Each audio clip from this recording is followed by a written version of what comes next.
Thank you, Mr. Chairman. Nuclear power plays an important role in producing carbon-free power for the electric grid.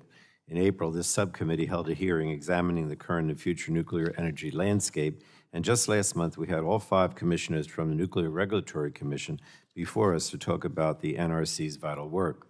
Those hearings have been the most bipartisan hearings we've had this Congress on the Energy Subcommittee, and I certainly hope today's hearing continues that tone as we examine ideas to improve America's nuclear power policies. The NRC has done an admirable job over the years of ensuring nuclear power is safe and secure. We must now find ways to make the NRC's work more efficient without compromising on the high safety standards that it has held for itself and the nuclear industry as well. And I look forward to hearing from our witnesses across both panels on how the 15 bills included in today's hearing advance that goal and where they fall short and need to be improved. I think there are some good bills before us today, while some need improvement. And I'm hopeful that we can work together on these bills so we can enable the NRC to safely and efficiently license our nation's nuclear reactors for the future. I want to briefly highlight a few of the bills. I'm particularly interested in Ranking Member DeGette's bill, the Strengthening the NRC Workforce Act, which would allow the NRC to enjoy the alternative compensation authority we granted to FERC back in the Bipartisan Energy Act of 2020, as well as direct hire authority.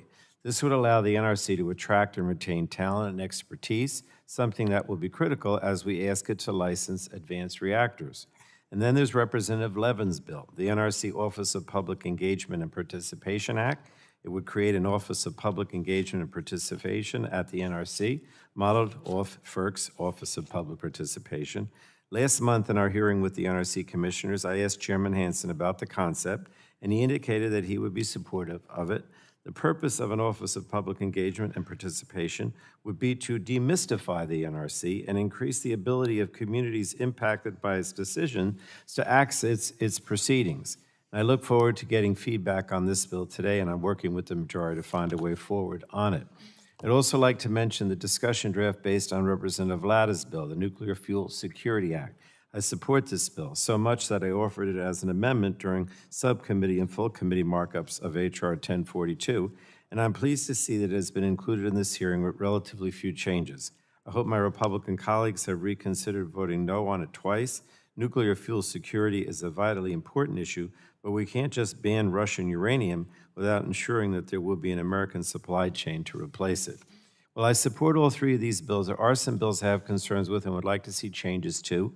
The Nuclear Advisory Committee Reform Act would potentially diminish the Advisory Committee on Reactor Safeguards by only requiring the committee to weigh in when requested by the NRC. I'm afraid this could create another layer of unintentional bureaucracy or sideline the ACRS altogether. The Efficient Nuclear Licensing Hearings Act would remove the requirement that NRC hold hearings on new reactors, which could diminish public confidence that the NRC is holding nuclear power plants to a sufficient level of scrutiny. And finally, the NRC Mission Alignment Act would change and codify the mission of the NRC. It's a substantial expansion of the NRC's authority that I do not believe is necessary and could undermine its independence. It could also send a bad signal to countries working to set up nuclear power regulatory regimes overseas, who often look to the NRC as a model of an independent nuclear regulatory or regulator. Now, over the last 4 years, Democrats passed major legislation like the Energy Act of 2020, the Bipartisan Infrastructure Law, the Inflation Reduction Act, all to support safe and clean nuclear power, including investments at the Department of Energy.